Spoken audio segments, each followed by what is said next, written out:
Bonjour, vous allez bien? Oh, comment vous allez? Eh bien, on continue, toujours pareil. Et vous, je vois que vous êtes en pleine forme. Pareil. Ça va bien, la famille, tout le monde? Bon, moi, j'ai pas perdu mon temps. Je me suis un peu intéressé à vous, moi. Bah, nous aussi. Et en fait, la question que je me posais, c'était en rapport avec l'âme. D'après ce que j'ai compris, l'âme, c'est ce qui donne la vie au corps. On est bien d'accord? Non. L'âme, c'est la vie. Enfin, moi, je suis pas c'est la d'accord. vie.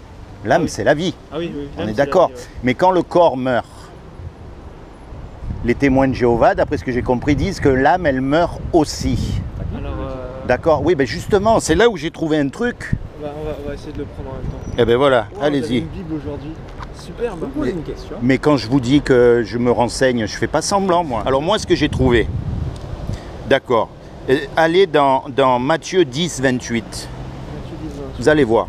Et puis regardez, hein, je vous dis, c'est pas la Bible, c'est celle-là que je regarde. Hein. Vous allez voir, si vous alliez à Matthieu 10, 28, De quelle date celle-là? Ah, je connais pas, c'est quelle version? 74, je crois. Ah, Ou 71 même. c'est la première qui est sortie. Ouais. Oui. Ah, il y a YHWH. Parce que là, vous savez, on en a eu une Vous nouvelle savez ce que de. c'est, Oui, oui, mais moi j'aime toujours aller à la base. Mais c'est bien, c'est les mêmes. De toute façon, c'est les mêmes. Hein. Ah, ouais. Alors allez à Matthieu, vous allez voir. C'est ça le truc. Parce qu'à Matthieu dit, Ouais. vous l'avez là? 28, ouais. Alors allez-y. C'est 10, 28. Allez-y, lisez-le. Qu'est-ce qu'il dit? Alors, et n'ayez pas peur de ceux qui tuent le corps, mais qui ne peuvent pas tuer l'âme. Voilà. Donc là, par exemple, j'ai bien vu qu'il y a une différence. Le corps et l'âme. Le corps et l'âme. Par exemple, moi, je peux tuer votre corps, mais je ne peux pas tuer votre âme. Exactement. Donc, quelque part, l'âme et le corps, ils sont séparés. Et j'ai remarqué un autre truc. Mais alors, Dans le contexte, si vous voulez, ouais, hein, c'est regardez, intéressant. on nous donne une note hein, aussi, qui est rattachée à ce terme. Ils disent ou vie, donc l'âme ou vie, c'est-à-dire tout espoir de vie future. Oui, oui, mais C'est-à-dire la vie dans le paradis que Dieu nous promet. ça, Voilà. c'est un... pas l'âme immortelle. Hein. Non, On parle non. pas d'âme immortelle, Ah ben, hein. attendez, ça, justement, c'est un commentaire. Or, moi, je m'applique à Oui, c'est- ce qu'il y a écrit. Et regardez une autre chose aussi que j'ai découvert. Ézéchiel. Non, c'est est-ce que Dieu a une âme? Est-ce que je peux vous prendre un texte, s'il vous plaît? Est-ce que Dieu a une âme? Bah, non. Et pourtant, pas une question. c'est un esprit. C'est un esprit. eh ben, c'est là le Parce que truc. l'âme et l'esprit, c'est deux choses différentes. Ah oui, allez à Lévitique 26, 11 et 26, 30. Allez-y, vous allez voir. Entre ces deux textes, est-ce que je peux prendre un texte moi aussi? Bien sûr, vous êtes et libre, que- on est là pour et- chercher ensemble. Hein. Et justement, dans Ézéchiel 18,4, vous l'avez? Sûrement, il faut que je cherche, mais avec ces lunettes-là, je ne peux pas bien voir. Allez-y. Ézéchiel, combien? 18,4. Alors, lisez-le. Donc vous l'avez bientôt là. Ouais, je l'ai là. Alors? Allez-y, parce que vous Ouais. le lisez vous. Moi, je Ouais, ne peux bien pas sûr. lire avec ces lunettes. Ah d'accord. 18,4, alors il dit écoutez, Mhm. L'âme qui pêche. toutes les âmes Ah non, c'est pas elle. m'appartiennent. Ah, vous connaissez? L'âme Oui. l'âme du Père. Non, attendez, je vais relire. Ouais. Écoutez, toutes les âmes m'appartiennent. Voilà, L'âme du Père comme l'âme du Fils m'appartiennent. de tout le monde. L'âme qui pêche, C'est celle C'est- qui mourra. c'est elle qui mourra. D'accord. Donc, l'âme peut mourir. C'est. Mais attention, ça veut. Donc, d'après fou, ce que je comprends là, ça ne me dit pas que l'âme et le corps meurent ensemble. L'âme peut mourir. Ouais. Mais d'après ce verset, elle ne me dit pas. Vous voyez ce que je veux. Moi, je m'applique vraiment Ouais. d'abord à ça. Après, je vais dans les commentaires. Donc, le premier verset qu'on a lu, Ouais, j'ai on va bien reprendre compris d'ailleurs. que je peux vous tuer, mais je ne peux pas tuer votre âme. Disons, là- Vous pouvez pas tuer mon espoir de vivre dans le Non, mais- paradis. mais Non, non, comment- attendez, et là, par exemple, je comprends que, par contre, d'ailleurs, le verset d'après, il y a écrit « Craignez plutôt celui qui peut tuer et le corps Et l'âme. et l'âme Et ». Donc, l'âme, on voit que ouais, Dieu peut tuer l'âme. Après, il reste à définir ce que ça veut dire tuer. Peut tuer l'âme, alors que nous, on ne peut pas tuer l'âme. Parce que, je sais pas si vous avez pris connaissance dans le contexte, celui qui peut tuer, le craignez celui qui peut tuer et le corps et l'âme. Mhm. Je crois que ça fait partie de la suite, mais il faudrait vérifier. Hein. Oui, oui, c'est la suite, c'est le Ouais, verset qui mais vient ce que je juste. veux dire, C'est le même verset. Parce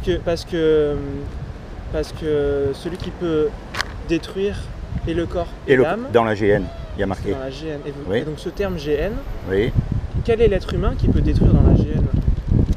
c'est-à-dire. C'est quoi la GN? La GN, c'est on va dire, c'est un feu qui s'éteint jamais. Et est-ce qu'on peut revivre de ce feu qui s'éteint jamais? Alors vous savez un truc à laquelle j'ai jamais pensé et qui m'est venu dernièrement, Dieu peut tout faire. Et nous, avec notre compréhension humaine, on a du mal à comprendre certaines choses. Alors effectivement, un corps ne peut pas vivre dans le feu. On est d'accord. Il ne peut pas vivre dans le feu. Le feu, ça détruit tout. Or, dans la Bible, on a un exemple de 3 hommes qui ont vécu dans le feu. Dieu les a fait vivre. Ils ne sentaient même pas la fumée. Alors, cette pensée m'est venue l'autre jour et je me dis, bon, ben, si Dieu peut faire vivre 3 hommes dans le feu pour le bien, parce qu'eux, ils ont fait du bien, ils n'ont pas été condamnés, peut-être qu'il peut aussi faire pareil pour les méchants. Mais c'est juste des questions que je me pose. Mais pour revenir à l'âme, est-ce que Dieu a une âme? Regardez Lévitique, vous avez trouvé déjà? Alors, vous avez vu, il dit, mon âme vous aura en aversion. Ou en, enfin je ne sais pas si c'est les mêmes mots exacts de mémoire. Donc on voit que Dieu a une âme aussi. Et moi ce que ça me parle, c'est qu'en fait, l'âme c'est quelque chose de complètement, on va dire, indépendant. L'esprit c'est complètement indépendant. Et le corps c'est complètement indépendant, malgré qu'ils soient ensemble. C'est pas évident des fois, hein, vous avez vu quand on cherche. C'est vrai, quand on regarde en fait les contextes, généralement c'est les contextes qui vont nous renseigner sur le terme, sur la signification du terme. Surtout que là, la lettre du 28 juillet, le bureau central, vous l'avez lu cette lettre, a reconnu qu'il pouvait se tromper. Oui, bien sûr. Donc, mais ça c'est très bien, au contraire, on est tous là pour reconnaître qu'on peut se tromper. Donc ça nous, on reste humain. En fait, ça nous encourage à chercher. Vous voyez, c'est ça qui est bien. D'ailleurs, je leur ai écrit pour leur dire voilà ce que j'ai trouvé sur l'âme. Bon, ça fait pas longtemps, hein, c'est le 28 juillet, j'attends la réponse, on verra. On va voir ce qu'ils vont me dire. Le bureau central de quelle organisation? Témoin de Jéhovah. D'accord. Ah, c'est bien, vous allez à la source. La filiale de France? Ah ben oui, moi je vais à la source. Hein. Moi je connaissais à Brooklyn, parce que j'étais à New York, j'ai habité pas mal de temps à New York.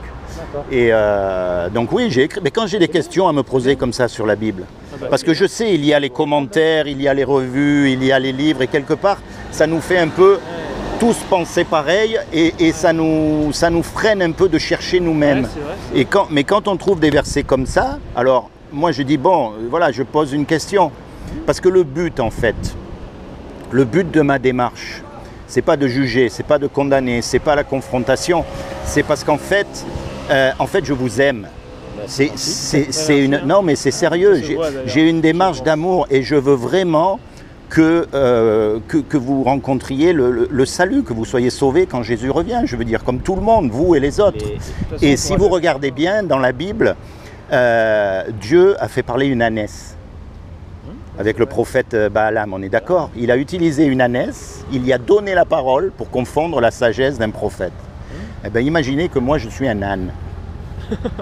Non, mais Dieu utilise un âne pour venir vous dire simplement, d'abord qu'il a vu votre démarche, qu'il vous aime, qu'il voit que vous voulez vraiment faire sa volonté, qu'il voit que vous avez un zèle pour lui, parce que vous êtes là dans la rue quand même, alors que les autres, ils sont tranquilles dans leur église, dans leur truc, que vous avez un problème avec cette société qui ne marche pas suivant les voies de Dieu. Il a vu ça. Alors aujourd'hui, en fait, la démarche, c'est que peut-être, il envoie un âne devant vous pour vous dire, attention les amis, si vous voulez, cherchez. Mais oui, non, mais là, un particulier, cherchez vraiment de tout votre cœur, rapprochez-vous de moi. C'est intéressant ce que vous dites, parce que dans votre texte que vous avez pris là, Matthieu 24-45, on parle d'esclaves fidèles et avisés. Oui. C'est cet esclave-là qui est établi par Jésus. Oui. Donner la nourriture aux autres. Voilà. Moi, je suis personne pour être établi. Vous voyez, je sais. Je ne suis pas établi par Dieu. Hein. Et le fait qu'il soit humble au point de dire, ben voilà, on peut se tromper, et c'est déjà arrivé hein, dans le passé, eh bien, ça nous montre déjà qu'on a, nous aussi, cette confiance. Même s'ils se trompent, ils le disent. Voilà. Oui, c'est une forme d'humilité. Et le fait qu'on ait confiance dans ces hommes-là, parce que c'est des hommes imparfaits comme nous. Hein, oui, ils le disent eux-mêmes. Donc finalement, on ne va pas faire la démarche à leur place. C'est eux qui sont dans cette démarche-là. Oui, c'est de comprendre les Écritures. Voilà, et de nous donner ensuite ce qu'ils ont compris. Oui. Grâce à l'Esprit Saint de Dieu, hein, parce qu'ils prient Dieu pour avoir cette compréhension. Des fois, c'était pas le bon moment pour qu'ils comprennent. Une fois que ça a été le bon moment, ça Dieu leur a ouvert les Écritures. Voilà. Comme les deux qui étaient sur la route, Il dit, mais voilà, ils ont réfléchi, ils ont dit, ah oui, Jésus nous ouvrait. Oui, c'est pareil. Et ben c'est pareil. Eh ben aujourd'hui c'est pareil, mais sachez une chose, c'est que voilà. Après, rien n'empêche de nous poser des questions. Oui, voilà, vous pouvez aussi vous poser des questions, parce que d'après ce que j'ai compris, oui, non, mais il faut leur écrire, parce qu'on mais il faut, et il y a par exemple une question, parce que en fait, une fois qu'on est mort, ça sera trop tard. Alors je sais que... Pourquoi on meurt d'après vous? On meurt à cause du péché qui est rentré par Adam. C'est Adam, de par son péché, et la mort est rentrée. Donc on meurt physiquement. D'accord? Et une fois qu'on est mort, si vous voulez, d'après ce que j'ai compris, et laissez-moi aller jusqu'au bout, on va être jugé, alors pas du jour au lendemain bien sûr, hein, mais on va être jugé à un certain moment par rapport à la loi morale de Dieu. Pourquoi est-ce que Dieu a envoyé un sauveur? Parce qu'on a besoin d'un sauveur, on est perdu. Et cette loi-là morale, c'est les 10 commandements qui disent « tu mentiras pas, tu voleras pas, tu commettras pas d'adultère ». Quand Jésus est venu, il n'a pas annulé la loi, il a mis encore un cran au-dessus parce qu'il a dit « quiconque regarde une femme dans la rue pour la convoiter, il a déjà commis un adultère avec elle ». Maintenant, ma question, elle est là. Quel est l'homme? Même le meilleur des religieux qui n'a jamais menti. C'est impossible à l'homme d'atteindre Dieu de par sa propre force. C'est impossible d'aller devant Dieu et de dire « écoute, moi j'ai tout fait ce qu'il fallait faire, tu me dois le paradis ». Donc Dieu, lui, comme il nous aime vraiment d'amour, comme un père, il est descendu sur terre lui-même et il a pris une forme humaine qui est Jésus. Et il a dit, quiconque s'approprie ce que j'ai fait sur la croix, mon sacrifice, c'est-à-dire qu'il est mort pour vous, pour moi, il sera sauvé. Alors je sais que les témoins de Jéhovah ont un souci avec la croix. Très bien. Pour moi, ce n'est pas un problème parce que... Non, mais que la croix, c'est un symbole païen. Mais vous savez quoi? Mais c'est vrai. Et vous savez quoi? Je vais vous dire une chose. Quand je vois les chrétiens, entre guillemets, avec la croix ici, je me demande si Jésus aurait mis une croix ici. Parce que lui, il y était dessus et c'était un instrument de torture. Vous avez raison. Je me demande. Alors des fois, je me demande si les gens réfléchissent un petit peu. Par contre, le poteau aussi, c'était un insigne païen. Vous savez, à l'époque, c'était des instruments de torture. Et aujourd'hui, on ne doit pas en faire des idoles, comme de se faire une croix où vous voyez... Non, ça, alors là, je vais vous dire, vous voyez Jésus se promener avec une croix sur la poitrine, je suis chrétien. En plus, c'est pas un bon souvenir pour lui. Voilà. Par contre, oui, parce que n'oubliez pas que Jésus, il a été mis au rang des malfaiteurs. Donc, à l'époque, c'était les Romains utilisaient ça. Et là, il y a une petite clé aussi dans la Bible que j'ai découvert. C'est qu'il est écrit, que je me souvienne de mémoire. Vous avez trouvé le mot croix dans la Bible? C'est pas que j'ai trouvé. Oui, bien sûr, Paul parle plusieurs fois de croix. Ah bon? Oui, mais c'est la façon dont les clous étaient plantés dans les mains de Jésus, alors que s'il avait été sur un poteau, on aurait parlé de un clou. C'est des petits détails, ça. Et le poteau, vous savez le poteau? Si elles sont ensemble, les mains sont clouées par un seul. Oui, il y a un clou, ben, c'est ce que je dis. Mais justement, là, il y a 2 clous dans la Bible. Oui, vous pouvez y aller. Le problème, c'est qu'avec ces lunettes, je ne vois pas bien.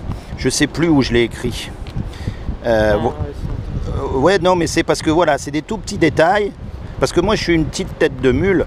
Et les commentaires, des fois... Et par rapport au fait que Jésus, vous croyez qu'il est venu sur Terre donner sa vie. Ouais. Mais donc vous m'avez dit que c'est à cause d'Adam et ce qu'il a fait. C'est Adam qui a amené le péché, c'est la désobéissance d'Adam qui a fait que le péché est entré sur la terre. Nous aussi alors, pourquoi nous on meurt? Ben parce qu'on est des descendants d'Adam. On est tous en fait frères et sœurs. On a tous le même sang. Le seul sang qui est différent, c'est celui de Jésus. C'est mon ami Ali. Le seul sang, c'est le sang de Jésus. Vous savez pourquoi? Le sang vient du Père, d'après ce que j'ai compris. Hein. C'est encore un enseignement. Le sang vient du Père. Et donc, nous avons tous le sang de notre Père. Mais Jésus, qui est son Père? C'est Dieu. Et pour que le sacrifice soit accepté, il a fallu que ce soit un sang pur et parfait. Parce que Dieu n'accepte pas des moutons à moitié malades, des sacrifices, vous voyez. Donc, il a fallu que... C'est pour ça qu'il n'a pas de père sur terre, on va dire. Il n'y a pas eu comme les Mormons disent, de relations sexuelles avec Marie pour avoir un enfant. Dieu, il n'a pas besoin de ça. Il peut faire comme ça et pom, il y a 10 enfants qui naissent, on est d'accord. Et donc voilà. Et en gros, le salut, c'est ça, c'est que C'est pas d'aller dans une église, c'est pas d'aller dans une organisation, dans une secte ou je sais pas quoi. C'est vous-même quand vous êtes tout seul. Vous vous tournez vers Dieu avec votre Bible. Et là, vous commencez à avoir une communion de vous à lui. Voilà, parce que Dieu parle au travers de sa parole. Elles sont personnelles avec Dieu. On est d'accord. Et la parole de Dieu, c'est quoi? C'est la Bible. C'est pas une petite voix, ça peut se faire, mais bon, moi j'aime pas les petites voix qui viennent, qui se font passer pour Dieu et tout ça, ça arrive trop souvent. Oui, mais même les littératures d'autres hommes de Dieu, parce que le but de Dieu, c'est d'avoir une relation personnelle avec vous. Et personnelle, ça veut dire que la vôtre, la mienne, la sienne, ça ne sera pas la même. On ne sera pas au même niveau. Donc on ne peut pas avoir une pensée peut-être sur des points principaux, communes, mais vous voyez, c'est comme par exemple les 144 000 des témoins de Jéhovah. J'ai trouvé encore quelque chose d'extraordinaire. Des témoins de Jéhovah? Pourquoi des témoins de Jéhovah? Ben parce qu'à un moment donné, les témoins disaient que les 144 000, c'était les témoins de Jéhovah. On est bien d'accord? Qui allaient être, c'est ceux qui allaient... Ah non, c'est pas dans la Bible, puisque les 144 000... C'est pas marqué les témoins par Dieu. Alors, moi, ce que j'ai lu dans les 144 000, c'est qu'en fait, ce sont 12 000 de chaque tribu d'Israël. Très bien. C'est symbolique. Attendez, voilà, c'est là le truc. C'est que les témoins de Jéhovah disent que c'est symbolique parce que le peuple de Dieu, Israël, ne peut plus être le peuple de Dieu parce qu'il a été rejeté et que, bon, à voir aujourd'hui, j'y ai vécu 5 ans, alors je connais... On ne peut pas dire qu'il marche suivant les voies de Dieu. Donc, ce n'est pas le peuple de Dieu. Mais pourtant, si vous allez voir, c'est merveilleux.